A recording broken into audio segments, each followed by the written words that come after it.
ธรรมสวนา4 ครั้งวันพระชาวพุทธานุสรณ์เข้าวัดฟังธรรมจำศีลสังวรทำบุญสุนทรศีลธรรมนำพาขึ้นแรม8 ค่ำวันธรรมสวนาเลิกละก่อกรรมทำบาปหยาบช้ากลางเดือนสิ้นเดือนเตือนกายวาจาจิตใจไปหาคุณงามความดีประพฤติยึดธรรมประจำชีวิตทุกวันเป็นนิจพ้นทุกข์สุขีวันพระสำรวจตรวจดูความดีอย่าปล่อยชีวิตให้ว่างห่างทางระฆังกังวานแววผ่านลมพัดเสียงสวดธรรมวัดวังเวงแววสังเสียงพระพร่ำแจ้งแสดงพระธรรมเอกลักษณ์เลิศล้ำประจำชาติไทย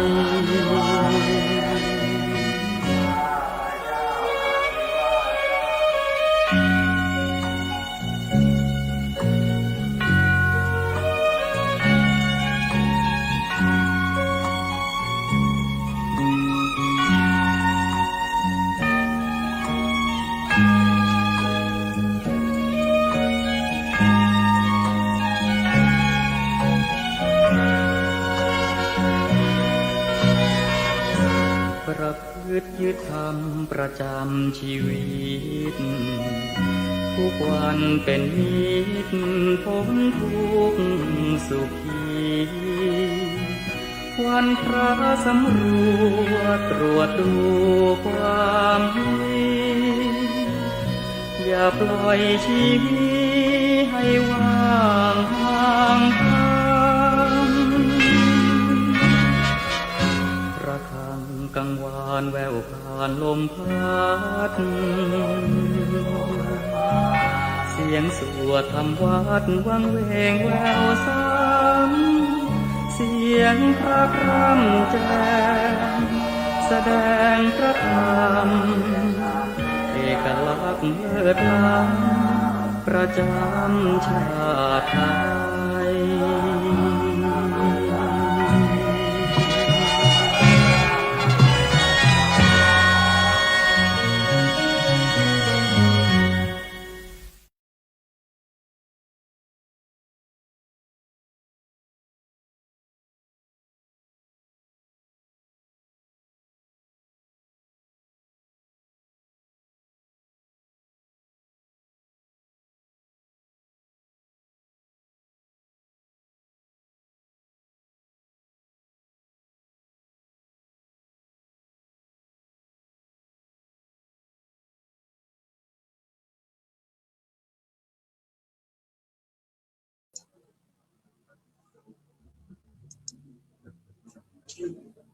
เจริญพรท่านสาธุชนทั้งหลาย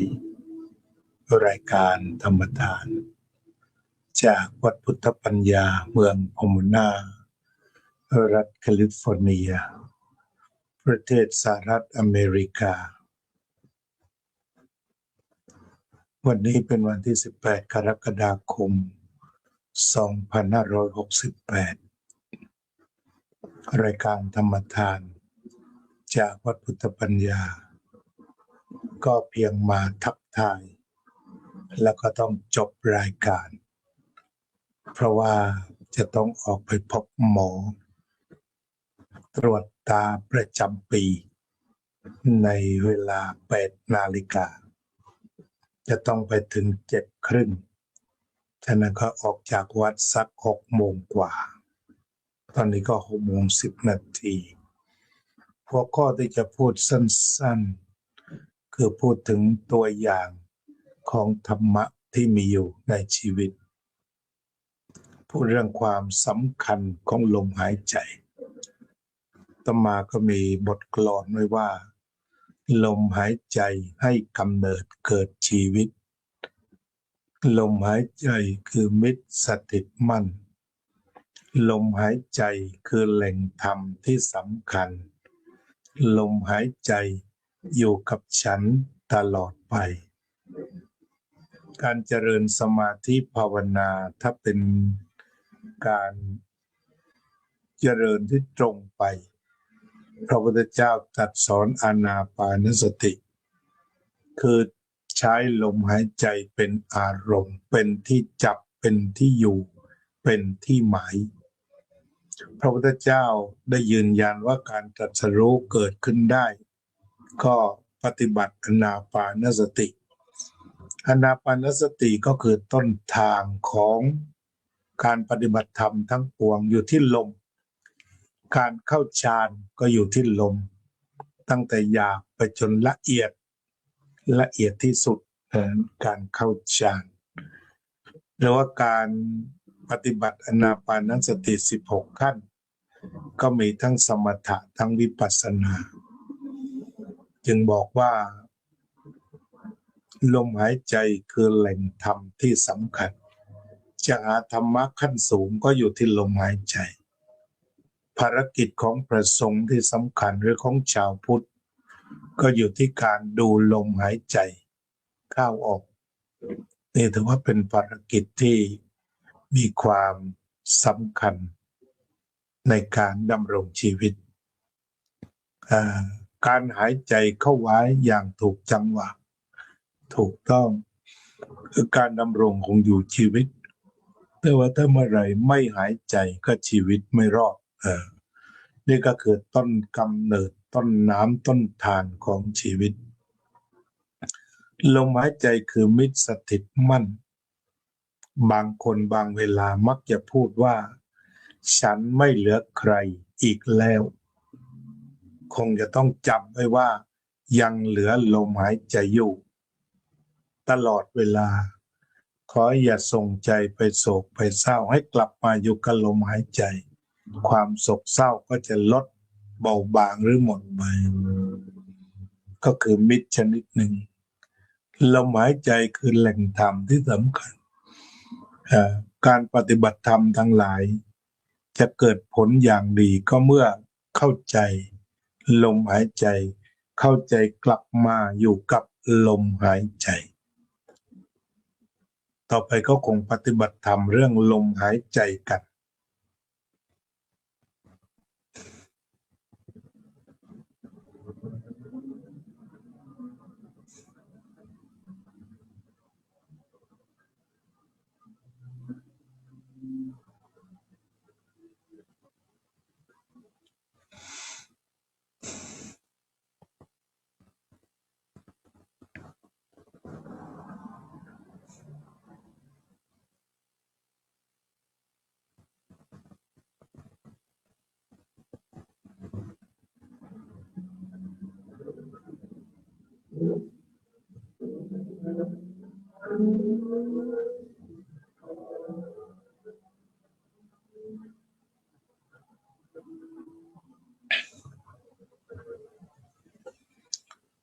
สัพเพสัตตาสัตว์ทั้งหลายที่เป็นเพื่อนทุกข์เกิดแก่เจ็บตายด้วยกันทั้งหมดทั้งสิ้นอเวราโหนตุจงเป็นสุขเถิดอย่าได้มีเวรแก่กันและกันเลยอภยาปัชชาโหนตุจงเป็นสุขเถิดอย่าได้พยาบาทเบียดเบียนซึ่งกันและกันเลยอนิคาโหนตุจงเป็นสุขเถิดอย่าได้มีความทุกข์กายทุกข์ใจเลยสุขีอัตตานังปริหะรันตุจงมีความสุขกายสุขใจรักษาตนให้พ้นจากทุกข์ ภัยทั้งสิ้นเถิดอรหังสัมมาสัมพุทโธภควาพุทธังภควันตังอภิวาเทมิสวากขาโตภควตาธัมโมธัมมังนัมมัสสามิสุปฏิปันโนภควโตสาวกสังโฆสังฆังนามามิ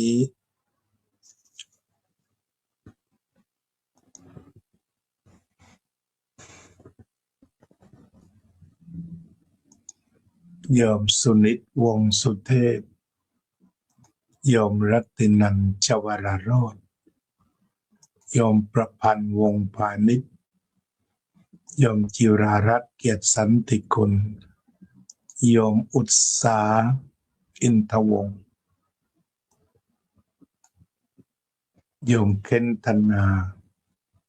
โยมวาริณีแทรกขอโยมทิติมาโยมอุบลโยมเอกพลโยมสุพรรณิกาโยมโซเฟียโยมทิติมาทุกท่านบรรธรรมสวนะเนาะ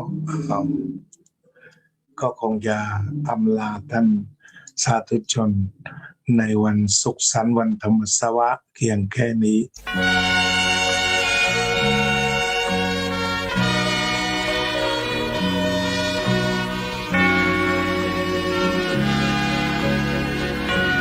เดือนหนึ่งพึงจำวันธรรมสวนาสี่ครั้งวันพระชาวพุทธานุสรณ์เข้าวัดฟังธรรมจำศีลสังวรทำบุญสุนทรศีลธรรมนำพาขึ้นแรม8 ค่ำวันธรรมสวนาเลิกละก่อกรรมทำบาปหยาบช้ากลางเดือนสิ้นเดือนเตือนกายวาจาจิตใจไปหาคุณงามความดีประพฤติยึดธรรมประจำชีวิตทุกวันเป็นนิจพ้นทุกข์สุขีวันพระสำรวจตรวจดู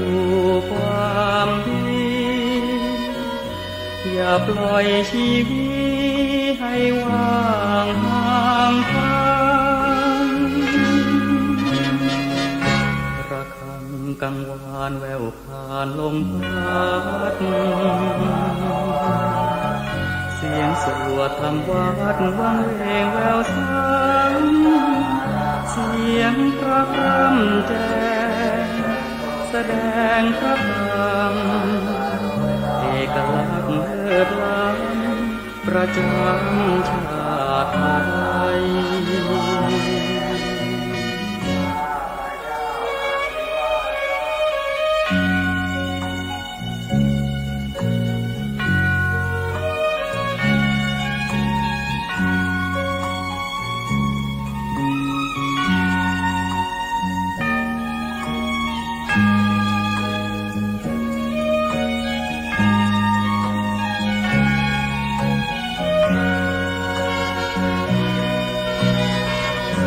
ประพฤติยึดธรรมประจำชีวิ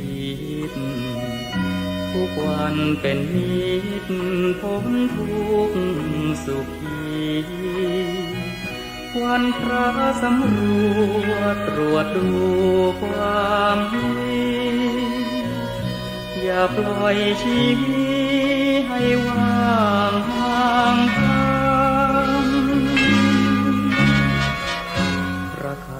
กังวานแววผ่านลมพัดเสียงสวดธรรมวัดวังเวงแววซ้ำเสียงพระพร่ำแจ้งแส ดงพระธรรมเอกลักษณ์เลิศล้ำประจำชาติไทย